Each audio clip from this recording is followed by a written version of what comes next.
ہمارے علماء یہ کہتے ہیں کہ اسٹیبلش ہسٹری کے علاوہ جو خبر واحد ہے، جو لوگوں کی رپورٹنگز ہیں، وہ بھی بسا اوقات اسٹیبلش ہسٹری کا درجہ پا لیتی ہیں. مثلا وہ اس کو تواتر کی اصطلاح سے بیان کرتے ہیں. اس کو کیسے دیکھتے ہیں آپ؟ اس کا ایک حصہ ایسا ہوتا ہے، یعنی اب مثال کے طور پر یہ کہ عباسیوں کی سلطنت قائم ہوئی، امویوں کی سلطنت قائم ہوئی، تو یہ چیزیں جو ہیں یہ تو اسٹیبلش ہسٹری ہے نا، اس میں تو کوئی شک ہی نہیں ہے.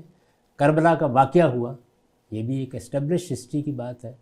یا جنگ صفین ہوئی، جنگ جمل ہوئی، یا صحابہ کے درمیان کچھ اس طرح کے مشاجرات ہوئے جن کی ہم تفصیل پڑھتے ہیں، تو بالاجمال تو وہ چیزیں موجود ہوتی ہیں اس طرح کی. لیکن جب آپ ان کو پیچھے لے جاتے ہیں، یہ معلوم کرتے ہیں کہ یہ خبر کہاں سے چلی ہے، تو یہ اصل میں ایک وقت ایسا ہوتا ہے جس میں پتہ چل جاتا ہے کہ یہ آخر تک نہیں پہنچتی.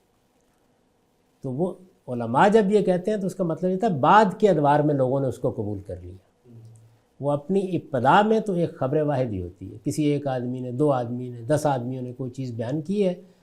تواتر کی تعریف یہ نہیں ہے کہ ایک جو ہے وہ نہ ہو، نہیں، 1 2 4 لوگ بیان کرتے ہیں. تواتر کی تعریف یہ ہے کہ اتنے لوگ اس کو بیان کریں، اتنے مختلف مواقع پر اس کو بیان کریں، اور نسلاً بعد نسلاً بیان کریں، پہلے دن سے بیان کریں، یا روایت کریں، یا عمل پیرا ہوں اس کے اوپر، کہ ان کے جھوٹ پر جمع ہونے کو عقلاً محال سمجھا جائے.